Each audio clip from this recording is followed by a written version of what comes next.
हरे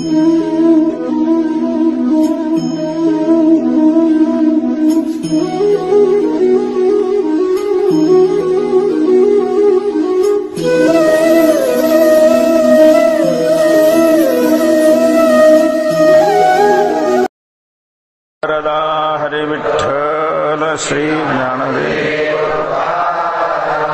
श्रीमंत श्री जगद्गुरु तुकाराम महाराज की जय। भक्ती तो कठीण शुळावरील पोळी, निवडे तो बळी विरळा शूर, जेथे पाहे तेथे देखीचा पर्वत, पायावीण भिंत तातडीची, कामावले तरी पाका ओझ घडे, रुची आणि जोडे श्लाघ्यत आहे.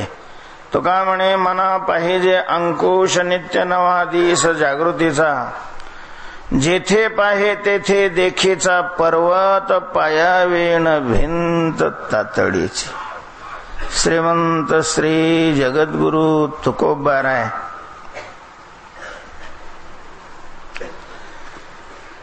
भक्ती विषयीची मीमांसा करतायत.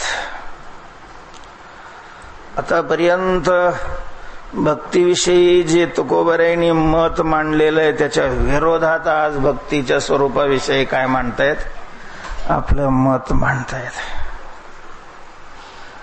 शास्त्रामध्ये ज्याला व्याघात म्हटलं जातं तो व्याघात तुकोबारायांच्या या अभंगामध्ये आपल्याला पाहायला मिळतो. व्याघात कशाला म्हणतात? आपलंच बोलणं आपल्या बोलण्याने काय करणं, खंडित करणं, म्हणजे विरोधी बोलणं. विरोधी बोलणं म्हणजे पहिलं बोलणं काय होत असतं, खंडित अशा प्रकारचं होतं.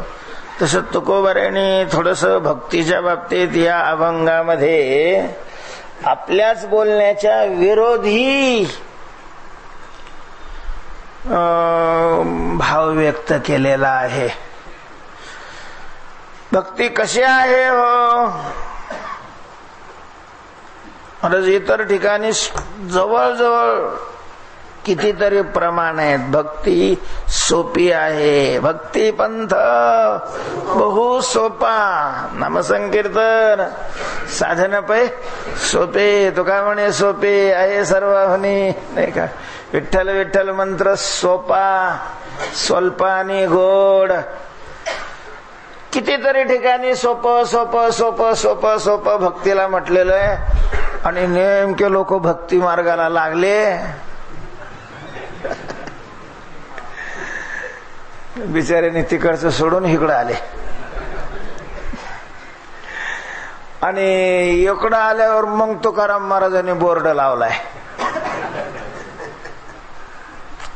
भक्ती तो कठीण शुळावरील पोळी, निवडे तो बळी विरळा शूर. तुकोबाराय म्हणतात भक्ती बाबा बाबा बाबा बाबा, भक्ती का सामान्य आहे, भक्ती फार कठीण आहे.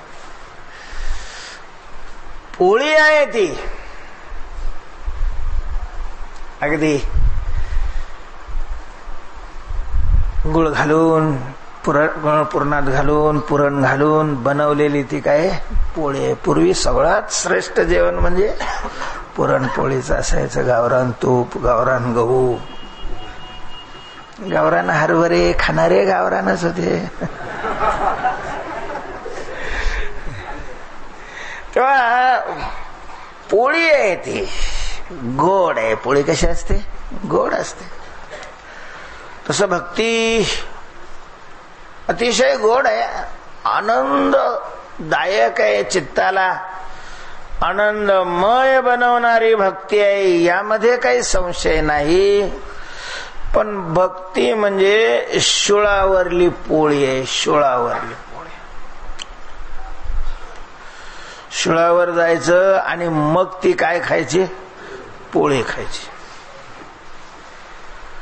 पूर्वी एखाद्याला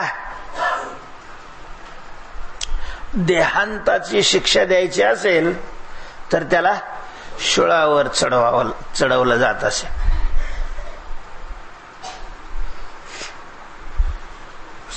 गोल अशा प्रकारचं मोठं आणि वरती अंकुचीदार केलेलं त्याच्यावर त्याला बसवायचं, त्याच्या ओझ्याने तो शूळ त्याच्या शरीरात घुसायचा आणि काही क्षणामध्ये तो मरून जायचा.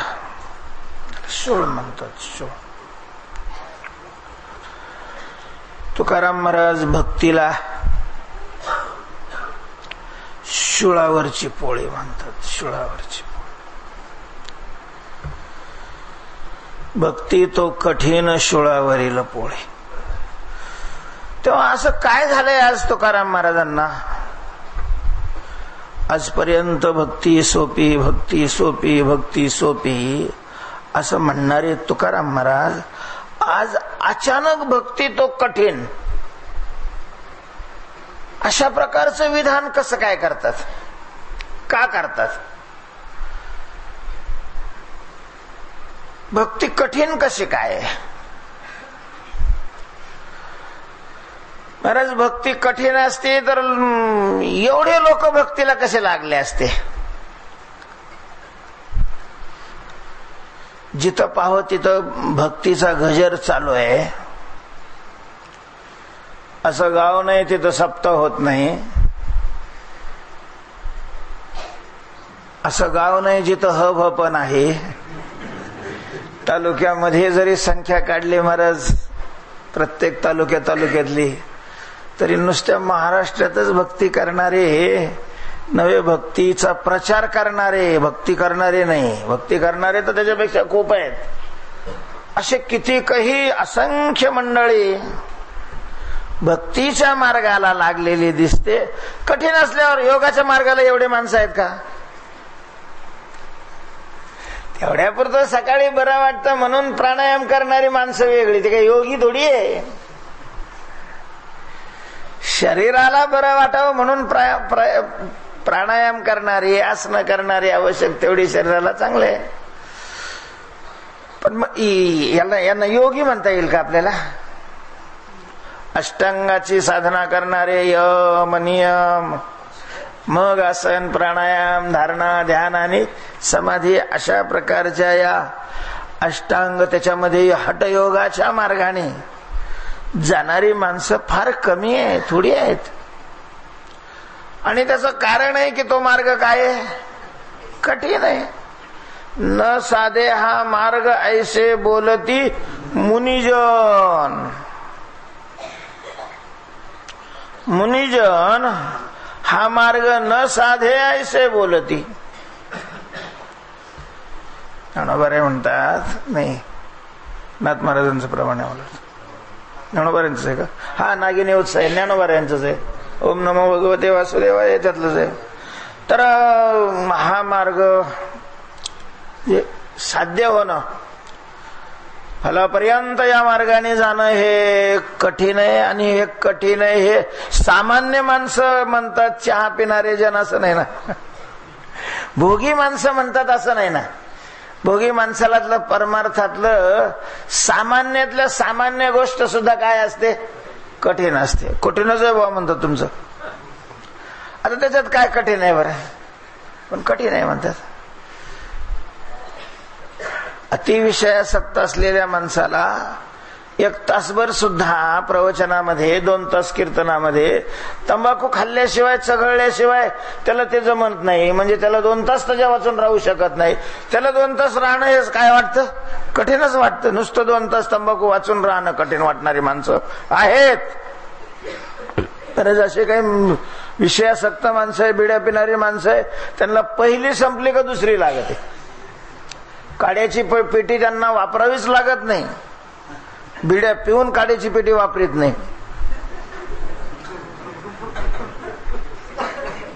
ते म्हणतात मी बिडी पितो पण आपल्याला काडी नाही लागत. आता बिडी न पिणाऱ्याला सुद्धा काडी लागत आणि ह्याला कशी काय काडी लागत नाही?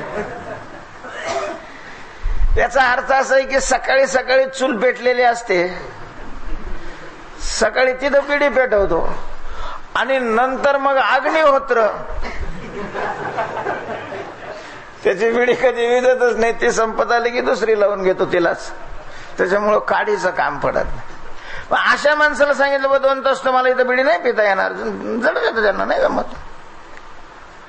दिंडी बरोबर येणारी माणसं सुद्धा अशी कितीतरी माणसं आहे. आता काही दिंड्यात तर काही नियमच नसतो, मला प्रश्नच येत नाही.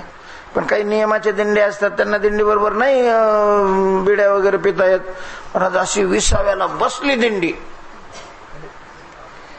असे लांब जातात लगे. एखादं झुडूप फिडूप पाहते तर त्या झुडपाच्या आड लगेच फुर जड जात. कठीण आहे हे सामान्य माणसाला, विषयासक्त माणसाला तर एवढं सुद्धा काय आहे, कठीण जात. आणि योगाला नागिनी उत्साहे नवही द्वारे निरोध होऊन, हा मार्ग भोगी माणसाला, विषयासक्त माणसं कठीण आहे म्हणतात असं नाही. ऐसे बोलती मुनिजन मुनिजन, मनन करणं हे ज्यांचं शील आहे, सगळ्या विषयाचा त्याग करून भगवत चिंतन करणारे, भगवत ध्यान करणारे जे मुनी आहेत, त्या मुनींचं म्हणणं आहे की न साधे हा मार्ग कठीण आहे.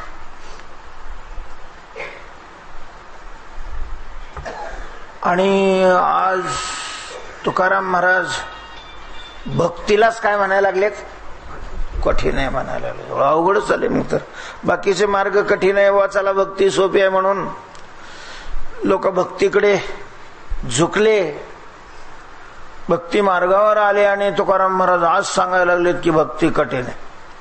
पहिल्यांदाच सांगितलं असतं, लोकांनी नाद सोडून दिला असतं ना. अगोदर मध्ये येऊ दिलं सगळ्याला, सोपं आहे सोपं आहे सोपं आहे सोपं आहे. आणि आजचा एक अभंग आहे की भक्ती तो कठीण शिळावरील पोळी. क्षपक्त नसल, तुकाराम महाराजांच्या गाथ्यात कोणी घुसडवला तर नसल. आता हे विधान कोण करणार आहे, अधिकार कोणाचा आहे त्याला. गाथ्यात आलाय तर तो तुकोबाऱ्यांचा अभंग एवढा आपण म्हणू शकतो. पण तुकोबाराय आज आतापर्यंत आपण जे बोललो त्याच्याच विरोधात विधान करतात की भक्ती तो कठीण. आतापर्यंत भक्ती तो सोपी असं सांगत होतं. एकच अशा प्रकारचं साधन, कठीणही आणि सोपंही, असं कसं असू शकतं. जर कठीण असेल तर मग सोपं नाही, आणि सोपं असेल तर कठीण नाही. कठीण असताना सोपं म्हटले म्हणजेच मग फसवलं असा त्याचा अर्थ आहे. साधन कठीण असून सोपं आहे म्हणून सांगितलं असेल तर त्याचा अर्थ काय आहे, फसवलंय. आणि सोपं असून कठीण सांगत असतात तरी फसवलंय. साधन सोपं आहे आणि जर कठीण आहे म्हणून सांगत असलं कोणी तर तो सांगणार, ज्याला सांगतोय त्याला काय करतोय, फसवतोय असा अर्थ होईल. पण तुकाराम महाराज काय तुम्ही आम्हाला फसवता का काय. कधी सोपं आहे म्हणून सांगता, कधी कठीण आहे म्हणून सांगता. अशा प्रकारचं द्व्यर्थ हे बोलता. ऐके एक सारा ते बोलीजे तरी एकनिष्ठेची बोलीजे, हे आणखी काय सांगितले तुम्हा प्रती. अर्जुनाने सुद्धा भगवंताला हा प्रश्न विचारलेला होता. कधी कर्माचा त्याग श्रेष्ठ आहे म्हणता, कधी कर्माचं अनुष्ठान श्रेष्ठ आहे म्हणता. कर्माचा त्याग आणि कर्माचं अनुष्ठान दोन्ही साधनं एका वेळेला कशी काय घडतील. नेमकं कोणतं श्रेयस्कर आहे सांग. संन्यासं कर्मणां कृष्ण पुनर्योगंच संशयसी यत् श्रेयतयोरेकम तन्मे ब्रूहि सुनिश्चितम. तुकोबारांना ही विचारायची वेळ आलेली आहे. तुकाराम महाराज नक्की एक सांगा, भक्ती कठीण आहे का भक्ती सोपी आहे. कारण आमचा तुमच्यावर विश्वास आहे. आम्ही तनुमनुजीवे तुझी या बोला पठंगावे तुवाचे ऐसे म्हणावे तरी सरले म्हणो. तुकोबारे तुम्ही जर अशा प्रकारचं बोलायला लागलं तर आता आम्ही काय करायचं. भक्ती सोपी आहे असं तुम्ही म्हणले म्हणून आम्ही या भक्तीकडे झुकलो. आणि आता तुम्हीच सांगता भक्ती तो कठीण. आता आम्ही काय करायचं, आम्ही कसं ठरवायचं, भक्ती सोपी ठरवायची का भक्ती कठीण ठरवायची. अरे तुकाराम महाराज असं खोटं बोलतात का. तुकाराम महाराज खोटं बोलतात का. आणि मग सत्य दोन असतं का. सत्य दोन असूच शकत नाही ना. सत्य नेहमी काय असतं, एक असतं, खरं एक असतं. आणि मग जर सोपी आहे हे खरं असेल तर कठीण आहे हे खोटं झालं. आणि कठीण आहे हे खरं असेल तर सोपी आहे हे काय आहे खोटं आहे. आणि मग सोपी आहे हेही कोण म्हटलेलं आहे, तुकाराम महाराज म्हटलेले आहेत. कठीण आहे हे तुकाराम महाराज म्हटलेले आहेत. याचा अर्थ दोन्ही कठीण खोट आहे असं म्हणता येईल. दोन्ही खरं आहे असं म्हणू नाही शकत आपण. भक्ती सोपी आहे आणि कठीण आहे असं कसं काय म्हणता येईल. तुकाराम महाराज तर म्हणतात तुकाराम महाराज खोटं बोलतात असं म्हणायला आपली जीभ वळू शकत नाही. किडे पडतील जिभेमध्ये महाराज तुकाराम महाराज खोटं बोलतात असं म्हणलं तर कोण रिकाम आहे विनाकारण आपल्या जिभेला किडे पाडून घ्यायला. पण मग आता आलाय ना कीर्तन असतं तर अडचण नव्हती, घेतलंच नसतं अभंग. तो दुसरे किती काय आहे ना अभंग सोपं सांगणारे गायला विनाकारण असल्या भानगडीत पडेल कोणी. पण आता अभंगाचं क्रमाने चिंतन चालू आहे आणि त्याच्यात तो समोर आलेला आहे. टाळूही शकत नाही ना आपण त्याला. संत वाङ्मयामध्ये जीही प्रमाण असतील आपल्याला त्याचा समन्वय लावावाच लागेल. टाळून नाही चालता येणार. संत वाङ्मयाचे आम्ही जर पाईक आहोत तर सगळंच संत वाङ्मय आम्हाला मान्य असलं पाहिजे आणि त्याचा समन्वय लावण्याचा प्रयत्न केला पाहिजे. या ठिकाणी तुकोबाराय भक्ती तो कठीण आहे असं म्हणतात. अनेक ठिकाणी तुकोबारायने भक्ती सोपी आहे असं म्हटलेलं आहे. युक्तीनं ही भक्ती सोपी आहे असं सिद्ध होतं. त्याच्यातली एक युक्ती अशी आहे की ज्या अर्थी एवढे लोक भक्ती करतात त्या अर्थी ते काय आहे सोपं. एक लक्षात घ्या, एखाद्या मालाकडे खूपच जर गिराईक असेल तर त्याच्यावरूनच हे सिद्ध होत आहे की माल कसा आहे स्वस्त आहे. माल स्वस्त आहे. हिऱ्याच्या दुकानामध्ये अशी लाईन लागलेली दिसते का तुम्हाला? हिऱ्याची जी दुकान आहेत तिथं लाईन लागलेली 5-6 महिन्याला एखादं गिराईक येतं. कारण हिरा काय आहे महाग आहे, खूप महाग आहे. किराणा दुकानामध्ये लाईन दिसते. महाग असलं तरी आता कसं आहे एक तर आपल्याला महाग म्हणायची सवय लागलेली आहे म्हणून आपण महाग म्हणतो. अन्यथा तसं काही महाग असतं असं काही नाही. म्हणजे आपलं असं आहे आपला माल जर विकायचा असेल तर आहे त्याच्यापेक्षा 10 रुपये जास्त आले पाहिजे ही अपेक्षा असते. आणि दुसऱ्याचा माल घ्यायचा असेल तर आहे त्यापेक्षा 10 रुपयांनी कमी मिळायला पाहिजे ही अपेक्षा. हा स्वार्थ झाला. वास्तव थोडी आहे. वास्तव आहे शेतकऱ्याला त्याचा माल बाजारात घेऊन गेल्यानंतर मग वाटतं मग 80 रुपयांनी तंबाटे विकावी. 80 रुपये किलोने. आणि खताची गोणी घ्यायला गेल्यावर मग 100 रुपयाला मिळावे वाटतं. असं कसं शक्य असतं? कारण प्रत्येक विकणाऱ्याला त्याचं जास्तीत जास्त किंमत यावी असं वाटतच राहतं ना. ज्या अर्थी गर्दी आहे त्या अर्थी तो महाग आहे असं म्हणता येत नाही. अहो पेट्रोल वाढलं पेट्रोल.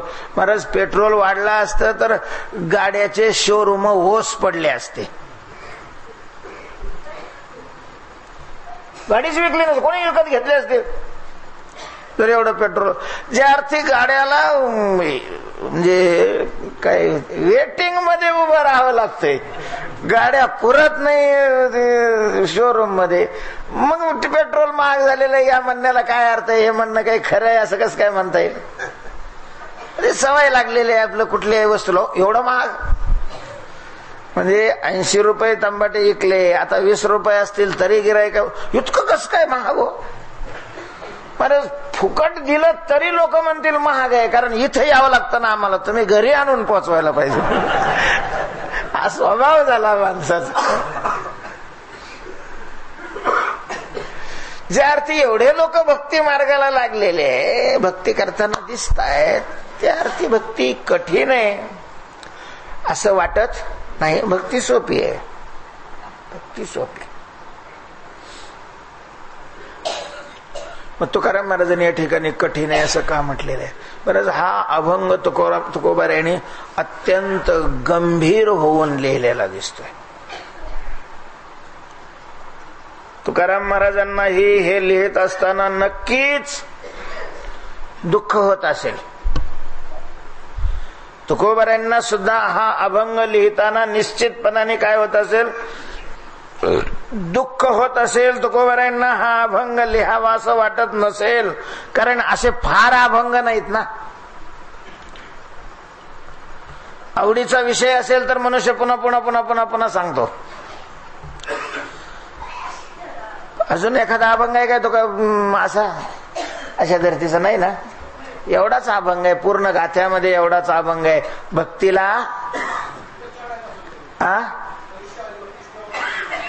आहे का? हा, तैशी हरिभक्ती शोळावरील. पुढे अजून एखादा एक ठिकाणी आहे प्रमाण वाटतं. श्रुतीमध्ये तसं म्हटलेलं आहे, क्षुरस्य धारा निशिता दुरत्यया दुर्गम पतस्तत् कवयो वदंती कवयः तत्पदम दुर्गम वदंती. कवयः म्हणजे क्रांतदर्शी ज्ञानी माणसं सुद्धा त्या मार्गाला दुर्गम मार्ग आहे, कठीण अशा प्रकारचा मार्ग आहे, परमार्थ मार्ग हा कठीण मार्ग आहे असं म्हणतात. तुकाराम महाराजांनी हे सत्य बहुतेक उघड केलेलं नव्हतं. आज तुकाराम महाराज हे उघड करतायत. कदाचित त्यांना उघड करावं लागलं की काय कुणास ठाऊक आहे. महाराज काही सत्य खऱ्या गोष्टी असल्या तरी त्या मोठी माणसं काय करतात, झाकून ठेवतात. काही गोष्टी सत्य असल्या तरी त्या झाकून ठेवतात, झाकून ठेवाव्या लागतात. झाकून ठेवणं हे सामाजिक हिताच्या दृष्टीनं आवश्यक असतं. महाराज हा संदेश जर मीडियापर्यंत गेला आणि त्यांच्या मनाने जर मान्य केलं तर देशावर त्यांचे फार मोठे उपकार होतील. की काही सत्य गोष्टी सुद्धा झाकून ठेवणं हे सामाजिक दृष्टीनं आवश्यक असतं, आवश्यक. कारण ते माहीत झाल्यानंतर फायदा तर काही नसतोच, पण झालं तर भरपूर काय होतं, नुकसान होतं, हानी होते समाजाची. आणि मग ज्याच्यामुळं जर समाजाची बांधिलकी घेऊन तुम्ही जगत असाल तर मग काही गोष्टी झाकायला पाहिजे आणि काही गोष्टी उघड्या करणं आवश्यक असतं. सामाजिक हित ज्याच्यामध्ये अशा गोष्टी झाकू नयेत, सामाजिक अनहित ज्याच्यामध्ये अशा गोष्टी उघड्या करू नयेत, सत्य असल्या तरी.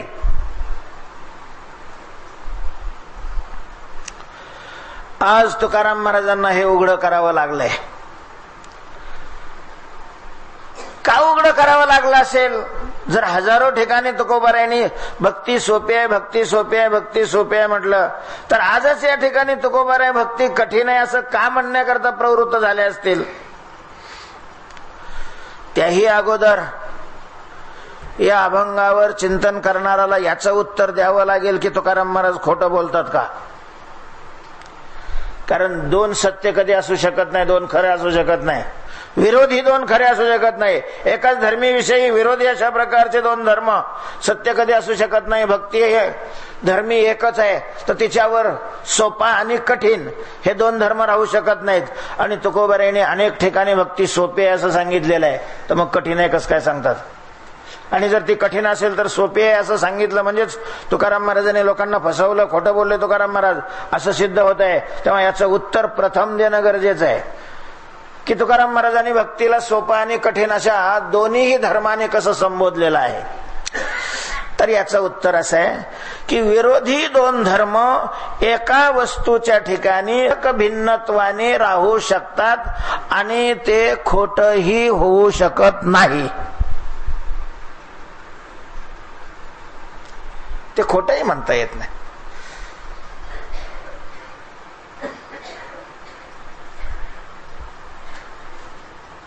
गौरी कुंडावर पाण्याचे 2-3 कुंड आहेत. एक अति गरम पाण्याचा कुंड आहे. तिथलं पाणी गौरी कुंडावर मला वाटतं यमुनेत्रीला वाटतं. म्हणजे आपण जर फडक्यात बांधून तांदूळ त्याच्यात टाकले तर तांदूळ काय होतात, शिजतात. एवढं काय आहे, गरम पाणी. दुसऱ्या बाजूला गंगा जी वाहत असते त्यात तिचं पाणी कसं असतं, अति थंड असतं, अति थंड. म्हणजे हाताचा बर्फ होईल जर जास्त वेळ ठेवला त्याच्यात हात, तर एवढं बर्फाचंच पाणी असतं ते. आणि मग मधला कोंडा असतो त्याच्यात इकडचंही पाणी येतं आणि इकडचंही पाणी येतं. ते होतं कसं होतं, मग कोमट होतं. आता एखाद्याला जर ते विचारलं, पाणी एखाद्याने गंगेत स्नान केलेलं आहे, म्हणजे अति थंड पाण्यात स्नान केलेलं आहे, आणि खूपच गारटलं म्हणून जर त्याने त्या कोमट पाण्यात हात घातला आणि त्याला विचारलं का रे पाणी कसं आहे, तो कसं सांगेल, गरम आहे. हे पाणी काय आहे, गरम आहे, हे पाणी गरम आहे. दुसऱ्याने आला घाई मध्ये पाणी गरम आहे काय की म्हणून घातला त्या उकळत्या पाण्यात हात, हात काय झाला, भाजला, धनसरी बाजूला काढला, आणि मग ह्या कोंडात घातला. का रे तुला गरम आहे, हे गार आहे. ह्यो म्हणतो हे गरम आहे, आणि तो म्हणतो हे काय आहे, गार आहे. पाणी एकाच कुंडातलं, गरम आहे आणि गार आहे. मग गरम म्हणतोय तो खोटं बोलतोय की गार आहे म्हणतोय तो खोटं बोलतोय? एकच पाणी गरम आणि गार असू शकतं का? जर गार असेल तर गरम नाही, गरम असेल तर गार नाही. दोन्ही खोटं असू शकतात. पण दोन खरे कसं काय असेल? मग पाणी गरम आहे हे खोटं आहे का पाणी गार आहे हे खोटं आहे? तुम्हाला विचारतोय मी. पाणी गरम आहे हे खोटं आहे की पाणी गार आहे हे खोटं आहे? काय उत्तर आहे तुमचं? काय उत्तर आहे? जाऊ द्या, ते लय लांब गेलं. एखाद्याला कोणीतरी सांगितलं बा तुम्हाला या दोषातून मुक्त होण्याकरता पायी तीर्थाला जाऊन यावं लागेल. कुठल्या तरी तीर्थाला काय करा, क्षेत्राला जाऊन पायी जाऊन या. मग त्याच्या पुढे 3 क्षेत्र उभे राहिले. मंगळवेढा, पंढरपुरात होता तो, मंगळवेढा, आळंदी आणि केदारनाथ, बद्रीनारायण. तिन्ही काय आहेत? क्षेत्र आहेत. तिन्ही क्षेत्र आहेत. मग त्याने विचारलं आळंदी जवळ आहे की मंगळवेढा जवळ आहे? त्याच माणसाला विचारलं. एका माणसाला विचारलं तुम्ही आळंदीला गेलेत, मंगळवेढ्याला गेलेत, मग आळंदी जवळ आहे की मंगळवेढा जवळ आहे? तो म्हणणार हो आळंदी लांब आहे, मंगळवेढा जवळ आहे. इथून आळंदी काय आहे? लांब आहे, मंगळवेढा जवळ आहे. काय माझं चूक आहे? याच्याबद्दल काही कोणाला असं विमत आहे का? नाही नाही, हे तुमचं खोटं आहे. आळंदी जवळ आहे मंगळवेढा लांब आहे असं कोणी म्हणतंय का? नाही, मंगळवेढा जवळ आहे, आळंदी लांब आहे. मग काय झालं की मग त्याला वाटलं, मग त्याने दुसरा प्रश्न विचारला, बद्रीनारायण जवळ आहे का आळंदी जवळ आहे? नाही नाही, आळंदी जवळ आहे. बद्री बाबा किती लांब आहे, ते फार लांब आहे. म्हणजे ऋषिकेशहून बद्रीनारायण जेवढं आहे तेवढी बी नाही आळंदी. इथून ऋषिकेश किती काही लांब आहे. आळंदी कशी आहे? जवळ आहे. पहिल्यांदा यांनी टेप केलेलं होतं आळंदी लांब आहे, आता म्हणतो आळंदी जवळ आहे. मग आळंदी जवळ आहे का लांब आहे? आळंदी जवळ आहे हे खरं आहे का आळंदी लांब आहे हे खरं आहे? आळंदी जवळ आहे म्हणत असेल तर आळंदी लांब आहे हे म्हणणं काय आहे? खोट आहे. आणि आळंदी लांब आहे हे खरं असेल तर आळंदी जवळ आहे हे म्हणणं खोट आहे. मग खोटं बोलतो का समोरचा माणूस? मग कोणतं खरं आहे? आळंदी जवळ आहे हे खरं आहे का आळंदी लांब आहे हे खरं आहे? काय खरं आहे? दोन्ही खरं. असं कसं काय दोन्ही खरं? आळंदी एक धर्म आहे आणि जवळ आणि लांब हे दोन विरोधी धर्म आहेत. दोन विरोधी धर्म त्या एका धर्मीच्या ठिकाणी कसे काय राहू शकतात? तर त्याचं उत्तर असं आहे की अवच्छेदक भिन्न असेल, अवच्छेदक भिन्न असेल तर दोन विरोधी धर्म एकत्र राहू शकतात. मंगळवेढ्याच्या अपेक्षेनं आळंदी लांब आहे आणि बद्रीनारायणाच्या अपेक्षेनं आळंदी काय आहे? जवळ आहे. म्हणजे हे अवच्छेदक वेगवेगळे. तसं भक्ती कठीण आहे का सोपी आहे? अवच्छेदक जर दोन वेगवेगळे असतील तर दोन्ही अवच्छेदकाने भक्ती सोपीही सिद्ध होईल आणि भक्ती कठीणही अशा प्रकारची सिद्ध होईल. भक्ती सोपी सिद्ध होईल, कठीणही सिद्ध होईल. भगवत प्राप्तीची, आत्मोद्धाराची शास्त्रामध्ये सांगितलेली जी इतर साधनं आहेत, योग आहे, तप आहे, ज्ञान आहे, या साधनाच्या दृष्टीनं पाहिलं तर मग भक्ती काय आहे? सोपी आहे. म्हणून नारद महर्षींनी सुंदर म्हटलेलं आहे, अन्यस्मात् सौलभ्यम भक्तो. अन्यस्मात् तर भगवत प्राप्ती करून देणारे, कल्याण करणारी जी इतर साधना आहेत, त्या साधनाच्या मानाने भक्ती काय आहे? सोपी आहे. त्या साधनाच्या दृष्टीनं भक्ती सोपी आहे. आणि संसारामध्ये विषय सक्त माणसं विषय भोगतात, ते जितके सहज असतात तितकी भक्ती काय नाही? सोपी आहे. इकडच्या मानाने ती काय आहे? कठीण आहे. आणि त्या मानाने ती सोपी आहे. म्हणून जिथं सोपी आहे, सोपी आहे, सोपी आहे सांगितलेलं आहे, त्या ठिकाणी संतांच्या समोर भगवत प्राप्तीची साधना असणारी तप, योग, याग, ज्ञान ही साधनं समोर आहेत. आणि मग त्या साधनाच्या अवच्छेदकाने तिला काय म्हटलेलं आहे? सोपे म्हटलेलं आहे. आपण तो भाव समजून घेतलाच नाही. सोपी आहे म्हणजे कशापेक्षा सोपी आहे? सोपी आहे म्हणजे कशापेक्षा सोपी आहे? आणि इथं आता कठीण आहे अशा प्रकारचे जे म्हणायला लागलेत, तर तुकाराम महाराजांना आपण सोपं आहे याचा भाव या लोकांनी काय केला नाही? समजून घेतला नाही.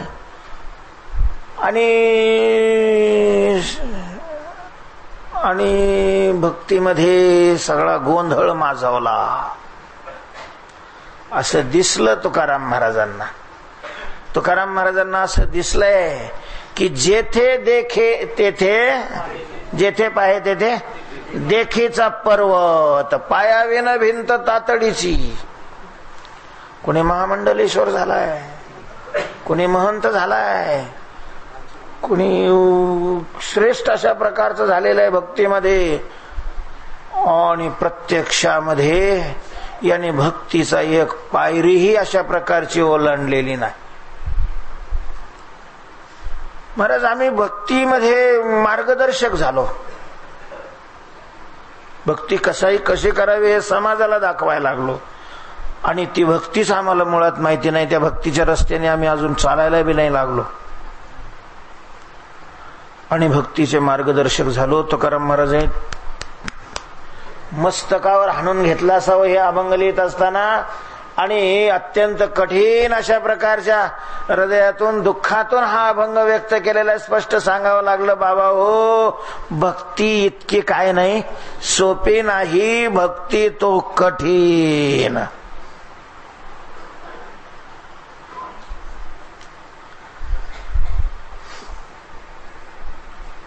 भक्ती कठीण आहे, कठीण. काय तुकाराम महाराजांना असं काय दिसलं असावं? का तुकाराम महाराजांनी भक्ती कठीण म्हटलेलं आहे? ऐका, अजून एक, भक्ती सोपी आणि भक्ती कठीण आहे असं म्हटलेलं आहे.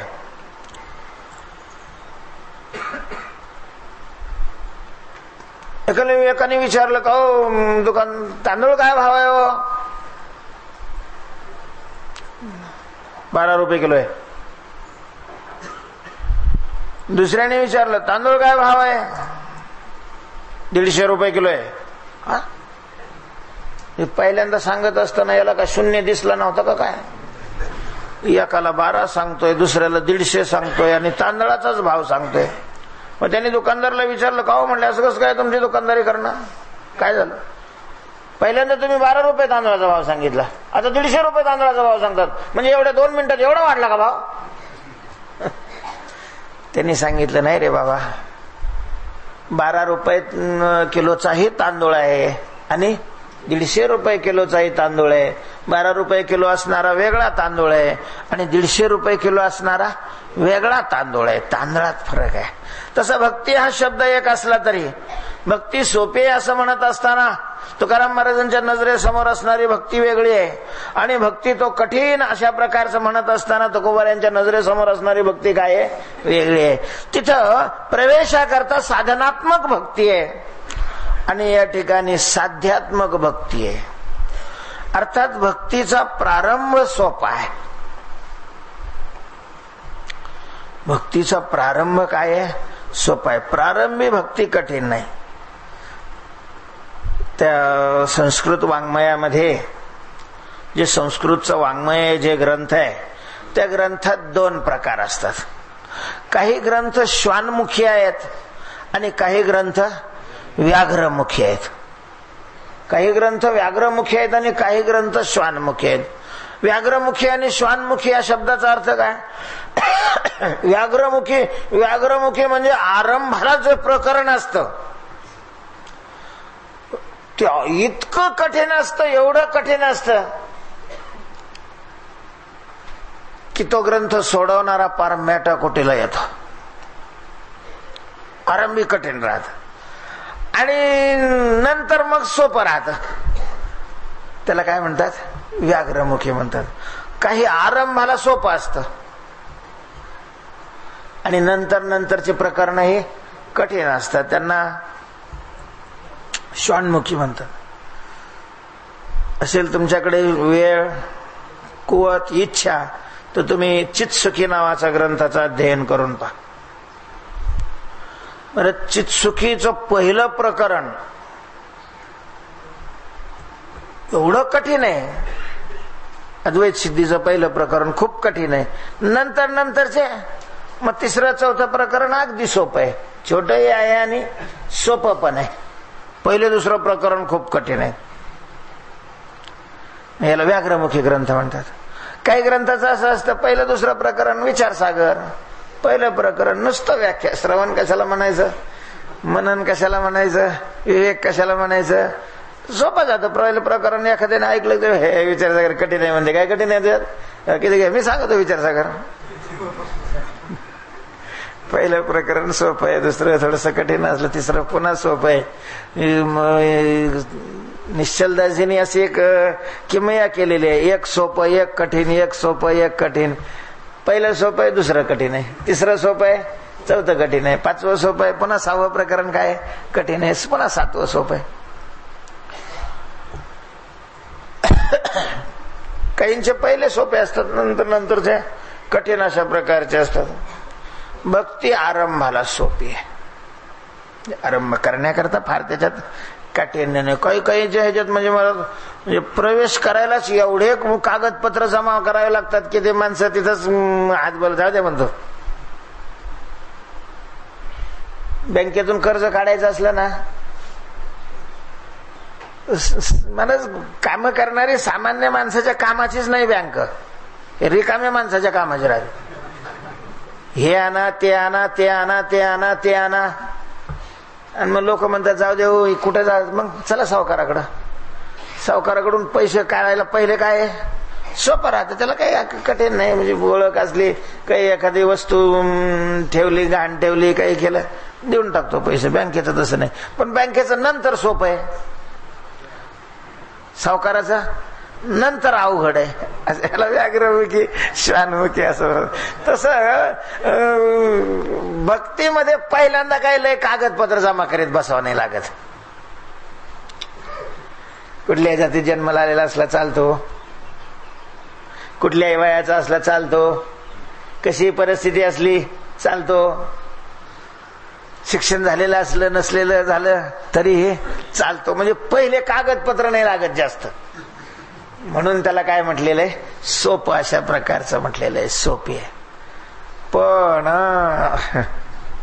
पण भक्ती ही नुसती सुरुवातच करायची नाही ना, साध्यापर्यंत न्यायची आहे ना.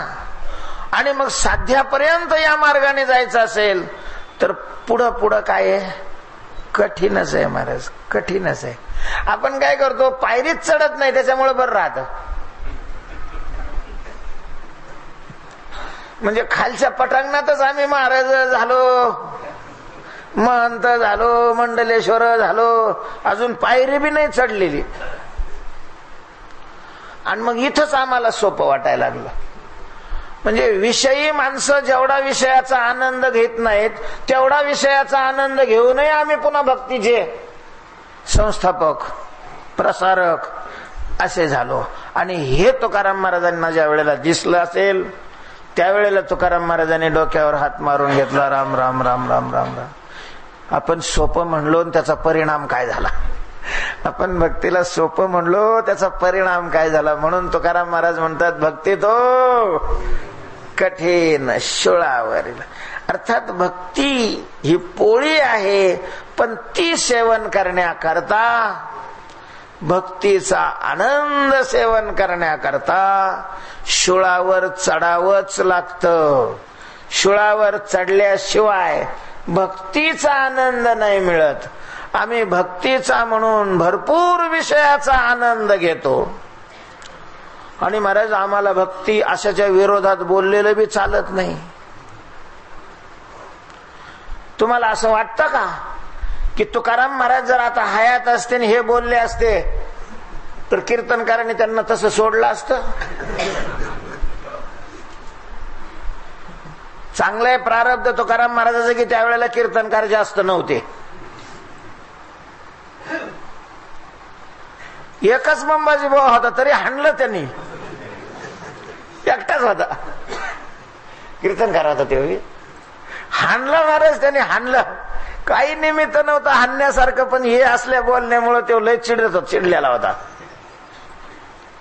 त्याला फक्त निमित्तच लागत होतं आणि ते निमित्त सापडलं आणि हाणलं.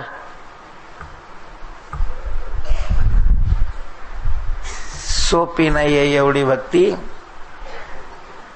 भक्ती या साधनाचं साध्य आपल्याला प्राप्त व्हावं असं वाटत असेल तर भक्ती करणाऱ्यांनी थोडस गंभीर व्हावं. भक्तीचं हे तितकंच खरंय की हे साधन लगे असं चुटकी वाजवलं साध्य प्राप्त केलं असं नाही. जसं ज्ञान साधना करता हे भगवंताने बहुनाम जन्मनाम अंते म्हटलेलं आहे, तसंच भक्तीमध्येही बहुजन्मी केला लाग असं तुकोबारायांनी म्हटलेलंच आहे. त्यामुळं आपल्याला साध्य प्राप्त होत नसेल तर एवढं नर्वस राहायचं काही कारण नाहीये. आपल्याला भक्तीच्या पायऱ्या सन सन सन सन सर होत नसतील, आपल्याला इंद्रिय आवरत नसतील, मन आवरत नसेल, तरीही नर्वस व्हायचं काही कारण नाहीये. कारण हा मार्ग कठीण आहे आणि कठीण मार्गावर चढण्याकरता हळूहळूच चालावं लागतं. तुका म्हणे नाही चालत तातडी प्राप्त काळ घडी आल्या वेन. तातडी चालत नाही, तातडी चालत नाही, हळूहळू चालावं. पण मग ब्रह्मदेवाचा मार्ग नाही स्वीकारावा. ब्रह्मदेवाचा मार्ग म्हणजे कधीचा? भगवंताचा वरचा शेवट पाहायला ज्या वेळेला ब्रह्मदेव निघालो, किती पळाला महाराज, किती. आता ब्रह्मदेवासारखी एवढी मोठी व्यक्ती आणि ती पळते म्हणजे किती वेगाने पळत असेल. तरीही लागानच गेला आणि मग त्याला वाटलं जाऊ दे, लागलाय अशा प्रकारचं काय करू आपण, मानू. लागला आपल्याला शोध, मानू. झालो आम्ही महाराज. पाया पडणाराची तर कमीच नाही. फक्त दुकानच मांडलं पाहिजे. गिराईक आहेच, कशाला बी आहे गिराईक, काही अडचणच नाहीये. कलियुग आहे. कलियुगात जास्त जेवढा भंपक होईल तेवढे गिराईक जास्त आहे. आणि मग त्याच्याकरता आम्ही साक्षीदारही तयार करू. साक्षीदारही मिळतील, काही अडचण नाही. बऱ्याच कोर्टात असे काही माणसं तयारच असतात, त्यांना पैसे दिले की झालं त्यांच्याकडून ते साक्षीदार, काही घेणं नाही त्यांना. पण मग पदरात काय पडणार? पदरात काय पडणार? दुर्लभ मानव देह आम्हाला मिळालेला आहे आणि त्या मानव देहामध्ये आम्ही हिताकरता म्हणून भक्तीच्या मार्गाला लागलो आणि भक्तीचा मार्ग न करता भक्तीचं साध्य आम्हाला मिळालंय या भ्रमामध्ये जर आम्ही राहिलो तर पदरात काय पडणार आहे आमच्या? भक्ती दुसऱ्याकरता तर करायची नाहीये. परमार्थाची सगळी साधनं ही आपल्याकरता स्वतः करता करायची आहेत. उद्धरेद आत्मानात्मानम नात्मानम अवसादयेत. आपला आपण अशा प्रकारचा उद्धार करावा, स्वतःचा घात करू नये.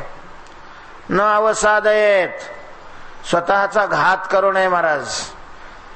सावधान परमार्थ करणारी मंडळी स्वतःचा घात होतोय की काय याचा विचार करून पाऊल टाकावे.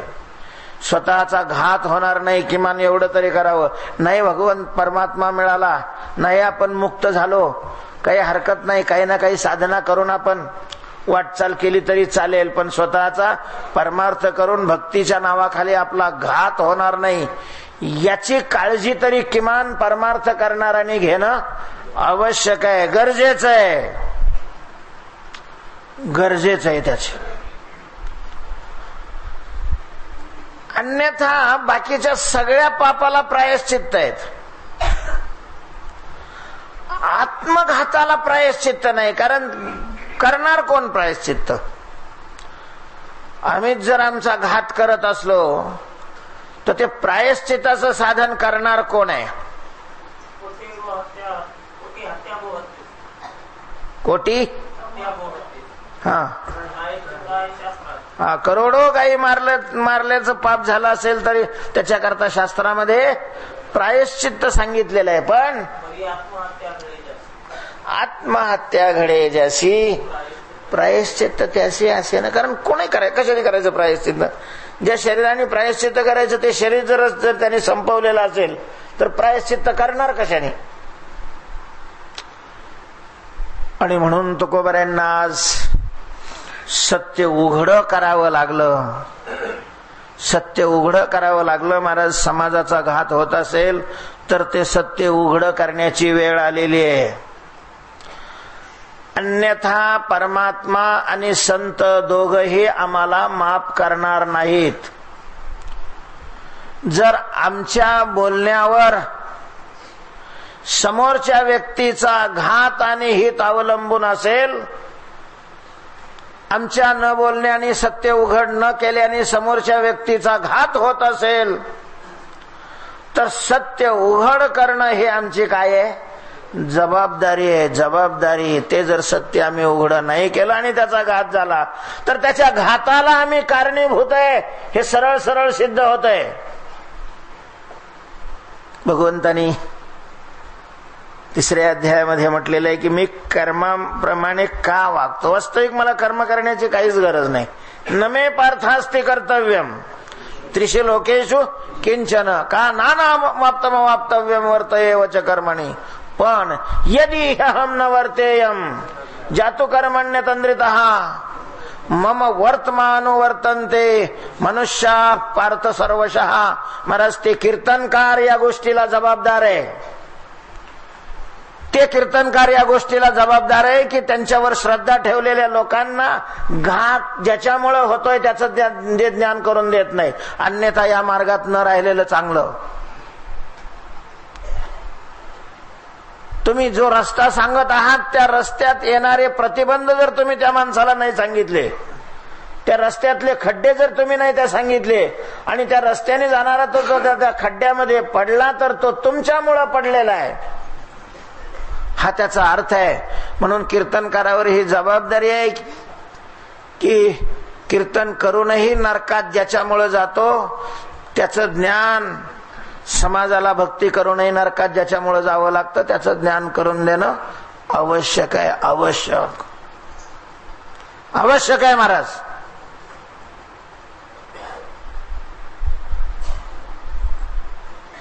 अन्यथा या क्षेत्रात नाही राहिलेलं चांगलं.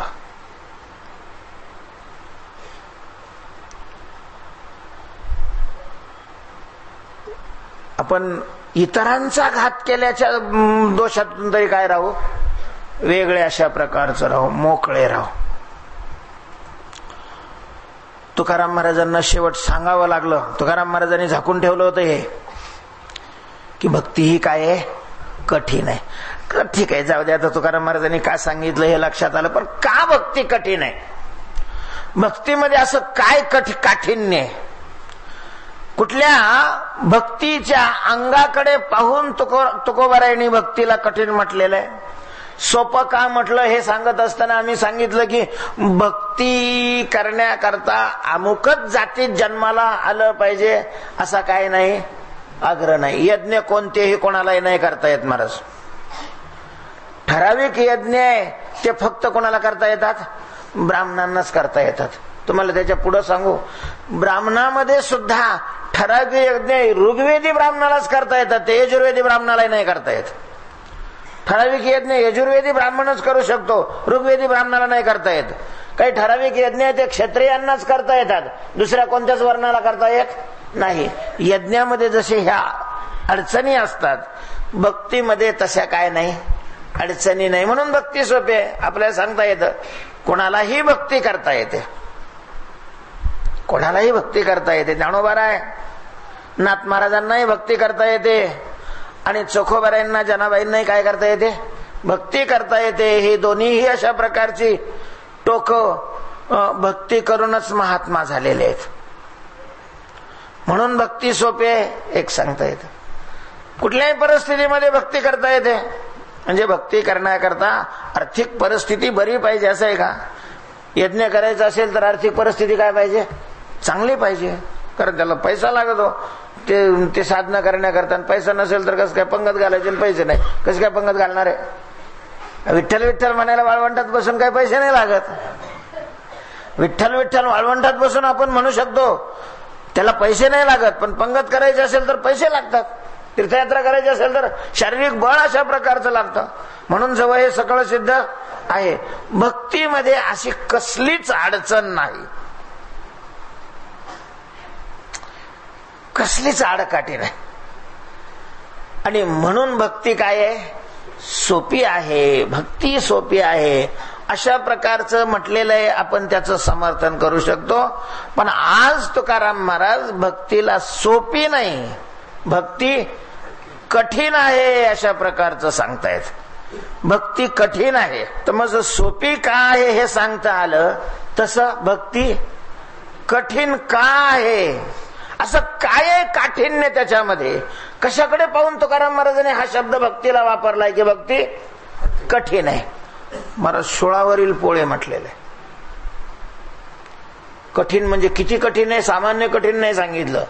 शुळावरील पोळे, जसं माणसं म्हणतात की मेल्याशिवाय, हे म्हण आहे आपल्याकडे, मेल्याशिवाय स्वर्ग दिसत नाही, मेल्याशिवाय. आणि तुकाराम महाराजांनी काय म्हटलं याच्यामध्ये, शुळ म्हणजे काय, शुळावर चढायचं मग ती पोळी खायला, म्हणजेच मेल्याशिवाय भक्ती दिसत नाही. हा सरळ सरळ भक्ती, थोडं झाकून म्हटलं एवढंच. भक्ती तो कठीण, शुळावरील पोळी, शुळावर चढून पोळी खाण्यासारखी आहे ती. तर असा कोणता शुळ आहे या भक्तीमध्ये? तुकाराम महाराजांनी भक्तीला शुळावरील पोळी असं का म्हटलं, का कठीण म्हटलेलं आहे, हा थोडासा चिंतनाचा भाग आहे. आजची वेळ आपली संपत आलेली. आज परमपूजनीय प्रतस्मरणीय वैकुंठवासी हरिभक्तीपरायण विठ्ठल महाराज घुले,